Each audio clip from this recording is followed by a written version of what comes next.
Welcome guys, we're down here at the Peacock Gym in Canning Town, East London. It's Danny Glover from Fight Fan TV Live, and today we're joined by heavyweight prospect Frank Ignatius. How are you doing today, sir? I'm doing very good, brother, thank you. So we've got a fight build between two prospects, yourself and Jamie TKV.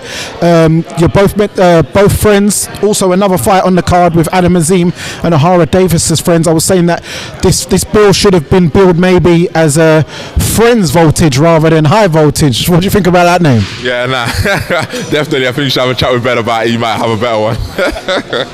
So I see that you've been putting in some work up at the farm with Don Charles and Daniel Dubois. How's your training been going for this camp so far?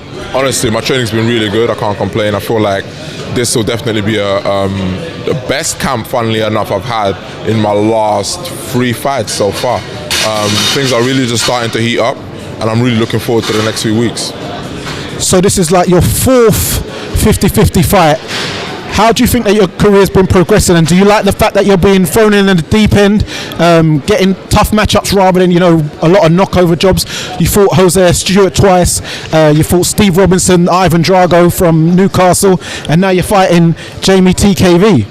I feel like these are all step-ups happening at the right time. I've got to thank Brian Lawrence, my manager trainer.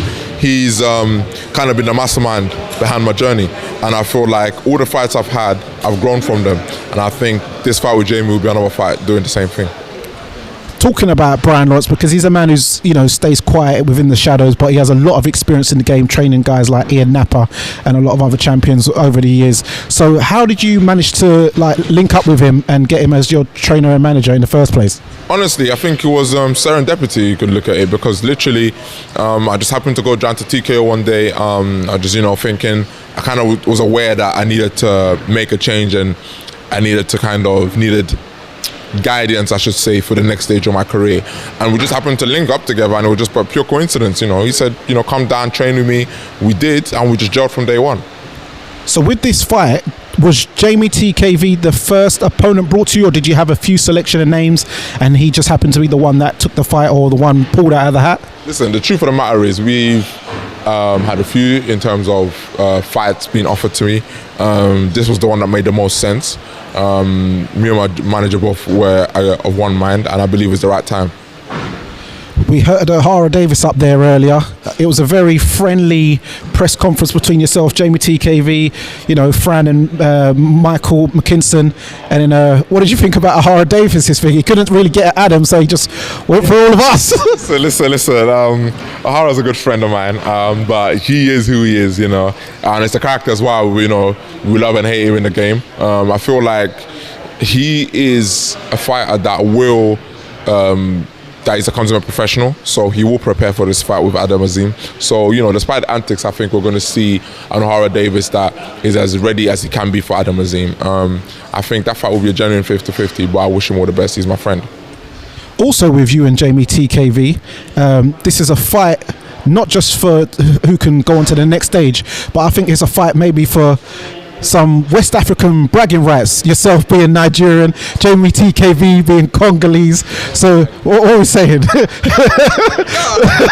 That's today. Look. I know everyone's saying it's Nigeria versus Congo version 2, but look here, yeah.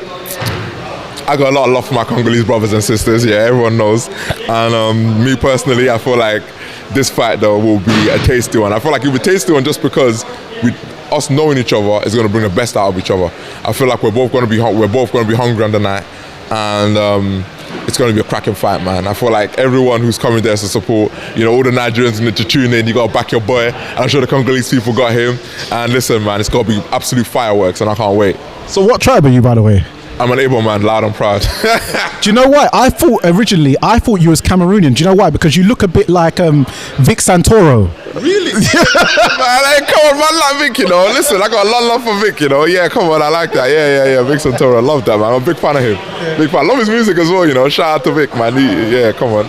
Also, you was getting onto me just before we got on the camera. You were saying that, let everyone know why you was getting onto me. Listen, I was getting onto it because I know, that he was back in Jamie. He was trying to be a sly one with me, but I know. Listen, I know what he's doing, but it's okay. It's okay. It's all love. It's all love. You saying it's going to be hard for me? I was like, what are you talking about? It's 50-50 fight. Please. You can forget all that, man. I know it ain't 50-50 on your part, but it's all good, man. Listen, it's all love. It's all love. I'm an impartial channel, neutral corner, and I stay neutral. I ain't neutral. You're lying. He ain't neutral. Don't listen to him. He ain't neutral. He's definitely in my opponent's side. But listen, it's all love over here. Don't make a difference. Big up TKV. But so you've been working with Daniel Dubois. How's he been looking, and how do you see the fight with him and Anthony Joshua going next week at Wembley? Honestly, I think it's a genuine 50-50. Dubois is hungry. I could see when I was training, sparring with him. He's working himself to the bone. And I think he's looking to bring the best Dubois possible. His team is very confident. Don Charles heading up the team is obviously very experienced. I think it will be definitely a fight where the corners will play a part, because I think at some stage one or both of them is going to be in some difficulty, and whoever's corner can rescue their guy and connect with their guy better will be that last push through. But Don looks like he's ready for a task. Also, lastly, let everyone know why they need to tune in to High Voltage on October the 16th, because you're going to get a good TV slot with yourself being heavyweights and both prospects. So let everyone know why they need to watch this fight and what to expect from yourself on the night. Listen, on the night, October 19th, what you're going to see is absolute fireworks. We're both young, hungry fighters looking to make a mark and prove ourselves. And all this, Riyadh money and all this opportunities being thrown around, we all want to get involved. And these are the fights to allow ourselves to book ourselves a ticket onto those slows. So, tune in for October 9th. I don't think you'll want to miss it. And it's going to be a lot of fights, good fights to watch. Thank you very much. And there you have it, guys. It's Danny Glover from Fight Fan TV Live, joined today by Frank Ignatius. And remember, guys, persistence beats resistance. You know what it is.